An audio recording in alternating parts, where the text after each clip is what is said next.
Hey, everybody, welcome back to the Investor Fuel Show. Excited to have you here. Today, we're with my buddy Clark Lunt out of the Tampa market.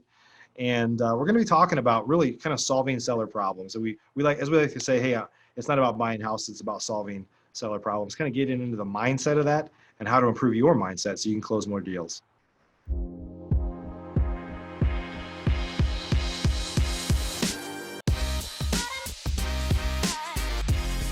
Professional real estate investors know that it's not really about the real estate. In fact, real estate is just a vehicle to freedom.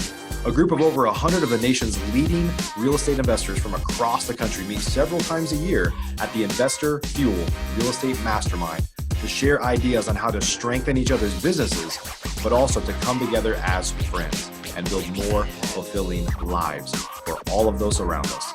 On today's show, we're going to continue our conversation of fueling our businesses and fueling our lives. I'm glad you're here.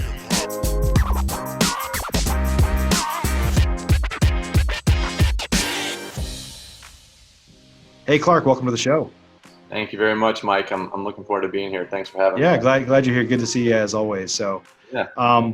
It's funny. We've got there's a lot of the people that talk about sales tactics out there, and it's always great to talk to people that have done a great job of closing deals like you have, and that really kind of I say this all the time myself too. It's about solving other people's problems at the end of the day. Are we trying to buy houses? Yes, but if you don't solve somebody else's problem, then you're not gonna be able to buy their house, right? They're just not Definitely. they're not going to want to work with you. So it's a great topic because at the end of the day, I think everybody should constantly be sharpening their skill set, and one of those is we call it sales. It's really kind of problem solving at the end of the day, right? Right. Yeah.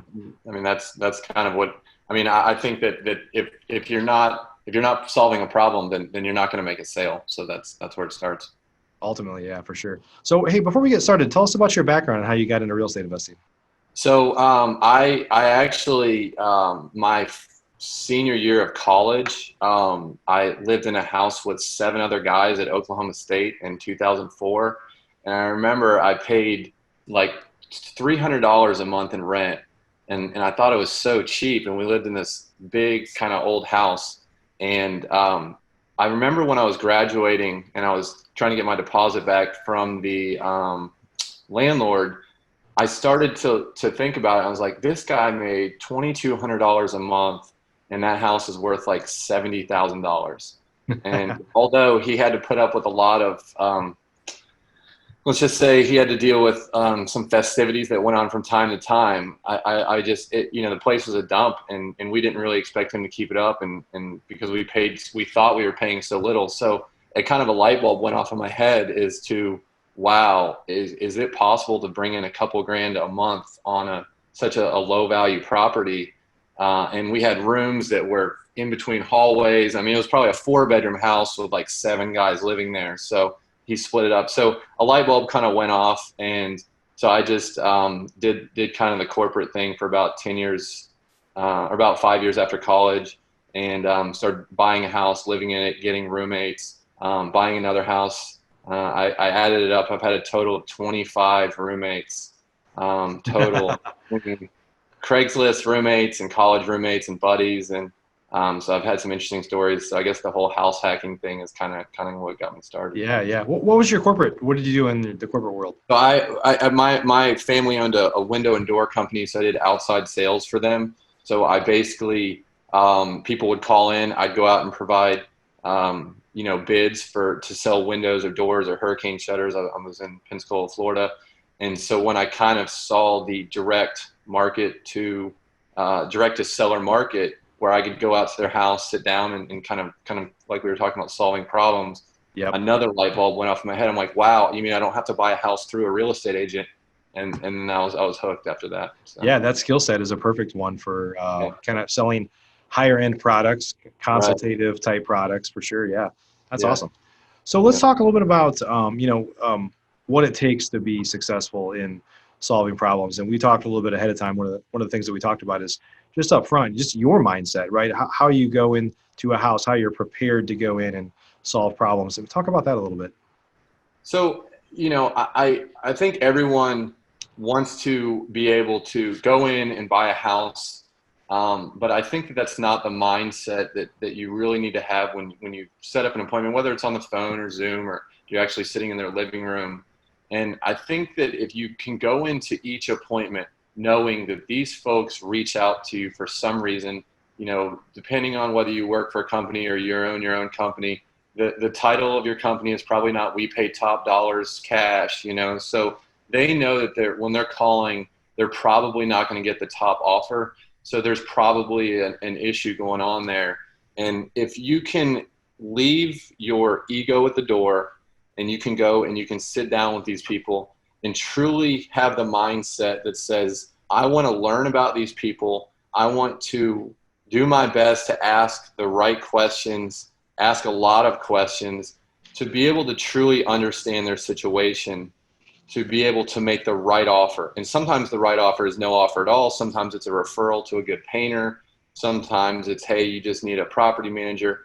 But if you can go in and provide value in some way, shape, or form, sometimes it's a cash offer, sometimes it's creative, sometimes it's, like I said, it's a referral, then that's truly where you're going to solve their problem. So I think that that's the best way. If you can go in with that mindset and not go in with the mindset that I haven't bought a house in 10 appointments, I've got to buy this one and I'm going to say whatever it takes to get the deal. So it's tough and it's easier said than done. And I'm sure I'm guilty of it as well. But that mindset is so, so important to kind of like hit the erase button and just go in there with no preconceived notions of the property or the last time that you haven't bought a house in a long time. So this is it.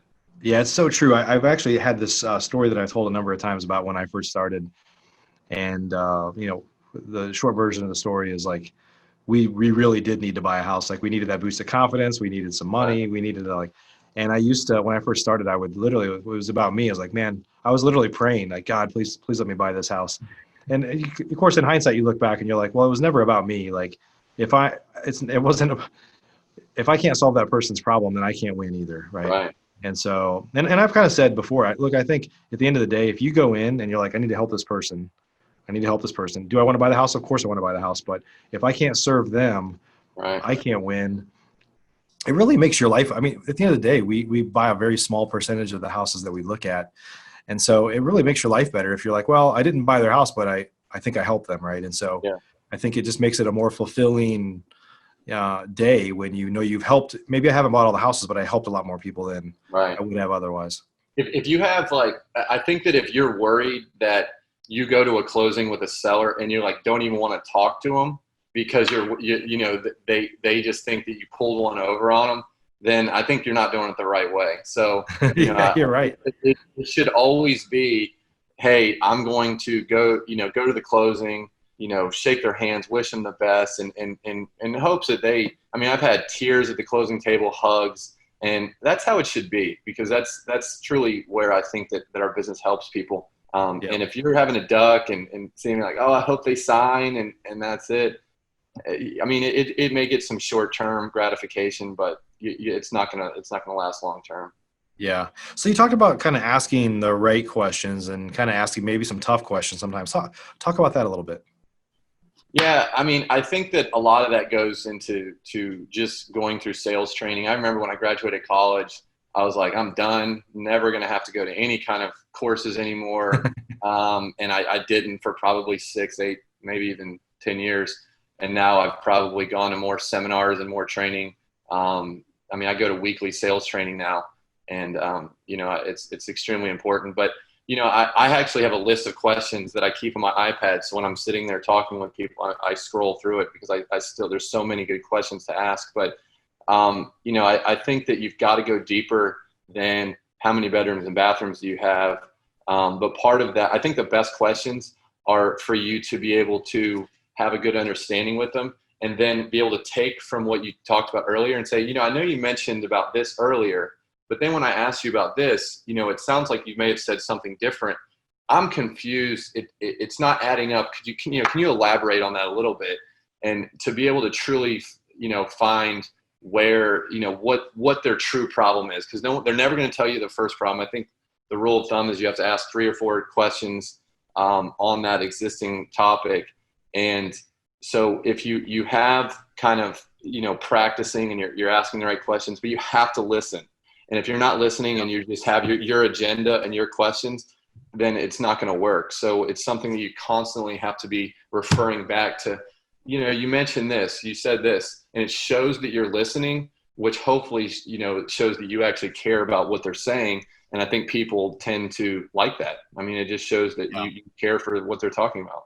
Some people ask questions and they do it. They say building rapport, but they're really it's small talk, right? Yeah. And so not that you can't have a little small talk, but I think at the end of the day, asking questions to get them talking so that you can better understand what their problem is, right? It's like you're trying to uncover some pain. You're trying to get them to loosen up a little bit because, they don't know who you are when you first come in. And I think when you're a good listener, it shows people that you care, right? And the truth is there are so few good listeners out there that the bar is artificially low sometimes just to show that you give a damn, right? Which you should go way above the bar, but I'm just saying the bar is generally low. Yeah. And I think people appreciate when you're direct and honest and you can, if you're able to listen and ask the right questions and then take what they say and say, based on what you said, I'm not quite sure that we're probably going to be a good fit for you. Am I missing something? And then they're going to fill in the answer, right? They're going to say, well, I'm just not sure why you would even want to cash offer. Obviously, we have to buy it at a reasonable discount, but you said this and this, and you have time, and you can fix it up, and you can put a new roof on it. I'm just not seeing where I can even have any value to you in terms of buying it. Maybe I just need to refer you to a roofer, and then you just shut up, and then you let them tell you if they actually have the money for the roofer or if there's actually you're peeling some of the layers of the onion back to see what's actually down there. So you start to do a little bit of takeaway, and sometimes they're like, well, wait, there's more to the story. Let me tell you why. And there's been plenty of times where I do the takeaway and they let me walk right out that front door. Sure. And I thank them for their time and ask for a referral and ask them, let them know that if there's anything I can do, if they need help looking at values or anything like that, let me know. So, and that's fine too. That's great. Then we probably saved them a little time and hopefully I could maybe provide them a referral for a handyman. Who knows? Yeah. And the truth is you could get some referrals out of that too. We've definitely bought houses from people that there was no way we were going to be able to buy their house, but we treated them right. We listened, we asked good questions. We did whatever we could to try to solve their problem, maybe referred them to an agent or somebody else if we couldn't do it. And lo and behold, we get a referral down the road. They're like, hey, I talked to so-and-so and they highly recommended you. I mean, that stuff happens, right? People assume that that's just like a fairy tale, but those things happen. Yeah. But you have to remember to ask it. And I think that one of the things that's important is that I don't want to ask for a referral if we haven't built enough bonding rapport to begin with. So I don't want to just walk in and it's a nice house and they're like, look, if you can't give me this, then I don't want it. And I'm like, no, I can't give it to you. And I'm like, oh, well, I'm leaving. It's been 3 minutes. I've been here. By the way, who can you refer me to? We don't even know each other yet. So that's kind of my goal is to really try and kind of going back to what we talked about earlier is if I can give them any kind of value at all, I don't care what kind of value it is. If it's, hey, I know you were mentioning you're going to paint that room like maroon red. I'm sure it's a beautiful color, but I'm just not sure if the general market is going to really feel that any kind of value I can bring to them and then build that trust factor, then I feel comfortable asking them for a referral. And my favorite line of all time when I find out that we're probably not going to be able to pay cash for their house is, I appreciate based on what you've said at this time, Mike, you haven't given me any reason why you would sell me your house at a discount. And then I just shut up. And then they either tell me why we should continue or they say, no, you're absolutely right. I don't want to sell my house at a discount. And that's it. So that's kind of my favorite line. It's kind of where I draw the line in the sand. And then they tell me whether we should continue or we should stop. Yeah. Yeah. And there's also the opportunity to, if you're really listening and you kind of understand what their needs are, you could offer some creative solutions too, right? It doesn't always have to be buying for cash. I think a lot of us that haven't been doing that historically are waking up to that, very real situation of there's lots of opportunities for creative deal structuring. The one of my favorite questions to ask is, I'm just curious what are you going to do with the money? Is it just going to go sit in a bank account and, earn 0.03% in a CD somewhere? I'm just out of curiosity. And most people would never think you would ask that question because why would I care what they're going to do with the money unless I'm actually interested in providing other, opportunities for them. And if they tell me that they're, hey, it's not that important. I don't really need to sell that fast, but maybe I'm just going to go stick it in a savings account. Then, then that gives me the ability to kind of bring up alternative options with maybe doing an owner finance to, understand what they're going to get as their bank rate or interest rate that they're going to make on their money. So if they're only going to get 1 or 2%, we might be able to provide obviously a better return, and they'll get more money in the long term. So, but that really takes the necessary time and effort. And you're not going to just ask them that on the first question. Hey, by the way, are you buying a new boat with this? Are you buying a new house? What are you going to do with it? That takes time, sitting on the couch, petting the dog, truly trying to show that you care about what their whole picture is before you can get any kind of solutions at all. Yeah, that's a little more of a personal question. Like you're not going to get an answer to that until yeah. you've kind of, you got to get through a couple of other gateways before you get there. You do. My rule of thumb in our office is that if I can't say, based on what you've said, my solution is X. If you can't say that, then we don't give any solutions at all. So that's why when, if we walk in the front door, someone just calls and says, hey, what's your offer? I can't say, well, based on what you said about I have time, I don't have time, I need to sell, then we won't give them an offer at all. And more than likely, if they're not willing to give us that 15, 30, to an hour, then they're not that we're not going to be able to help them anyways. They already know the right answer. Yeah, sure. And those that you have built, I've found this for sure over the years. I think you probably agree, but let's talk about it. Is when you've done a good job of being respectful, being a good listener, truly trying to solve the person's problem, even if you can or you can't, or even if you can and they have decided that they don't want to go there yet, right? It actually makes the follow-up way easier, right? When you have that relationship, there's some small piece of bond there, right? More so than the average person that's like, hey, I'll give you 50 grand for this dump. Like they have no loyalty to that person. They're like, I'm never even going to answer that person's call. Would you agree with that? Oh yeah. I mean, I think that the just being with the follow-up and making sure that you take good notes as to what their strategy is. So if their strategy is, hey, look, I don't need you. I've got all the time. I've got all the money to do that. And to be able to bring that back in and say, hey, it's been 2 months. How's I know you said you're going to put new carpet in there and a new roof. How's it look? And say, and you're just asking out of curiosity because that's what they told you, but you had to listen to that and actually care enough to write it down and then bring that back up. And they're like, oh, well, that's interesting. You say that I couldn't do it for X, Y, Z reason. Okay, well, based on that, now would it make any more sense for us to maybe update that offer?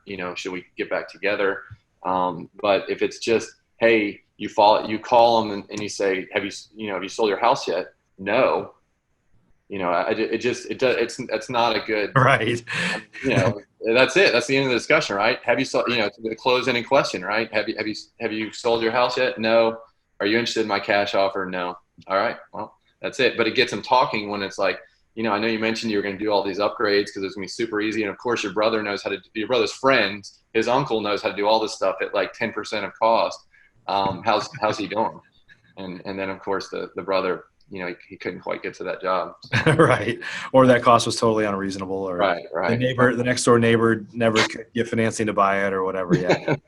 Yeah. It's always the neighbor that offers 20% higher than market value. So yeah, it's tough for them. Here's some words of wisdom. Obviously this stuff feeds into it, but I mean, these are ways you differentiate yourself when you're in a competitive market, right, like we have been, and you're in Tampa, I'm in Dallas, we're in competitive markets, and there's the iBuyers here and all this. So it's a noisy time right now because of all the, the COVID stuff and all the things that have happened. Right. But these things really set you apart. I mean, a lot of people will say, I need more leads. But the truth is if they work the leads that they have better, right, than they have in the past, and you start to build these relationships, your follow-up is better. I mean, it really separates you from the so-called competition that is clearly way more than often not doing these techniques, right? Right. Well, and also too, to kind of speak to the iBuyers, I'm pretty sure that the iBuyers aren't asking what they plan on doing with the money afterwards. What happens if it falls out? and during their, their 90-day inspection period or whatever they put on it, that they're going to, is that a big deal? If you had to wait 30 or 60 or 90 days and it still didn't work out, do you just stay there? Is it a big deal, or do you have to move to wherever that looks like? And it all goes back to being a face-to-face interaction, which is something you're never going to truly replace by just, throwing an online offer or an offer in the mail. So you've got to take advantage of that. So if you're going in and you're just being essentially the online offer just in person, and you just walk through, you take a look at the house, you say, this looks great. I'll get with my manager and we'll email you an offer. You're no different than any of the iBuyers. And so you've got it, they've allowed you to come into your house. They've allowed you to get on a Zoom call and have a face-to-face interaction, and you've got to take advantage of it. If you don't, then it just comes down to who's got the highest offer. Right. I'm not beating any of these iBuyers anytime soon, nor do I want to right now. Right. Yeah. Yeah. As we say, if you're the highest offer and you have a competitive situation, the winner is usually unless you're doing creative financing of some sort. But yeah. Yeah. Awesome.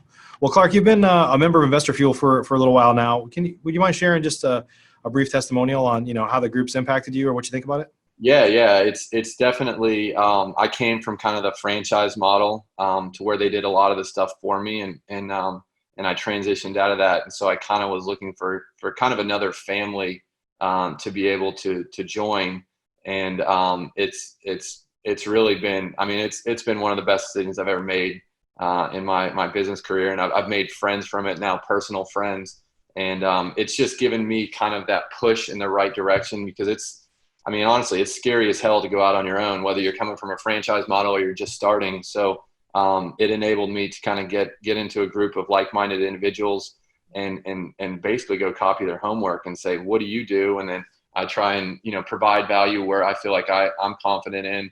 But there's a lot of places that I certainly lack. And so it's enabled me to basically be able to kind of go in and use those resources to, essentially scale up faster and make less mistakes. That's kind of what it all comes down to, is instead of being a guinea pig and trying every little thing and, mistakes cost, they cost money. So it's been a great experience. And I love talking to all the guys and all the happy hour Zooms and all the events and the virtual events. So it's been great for me in my business.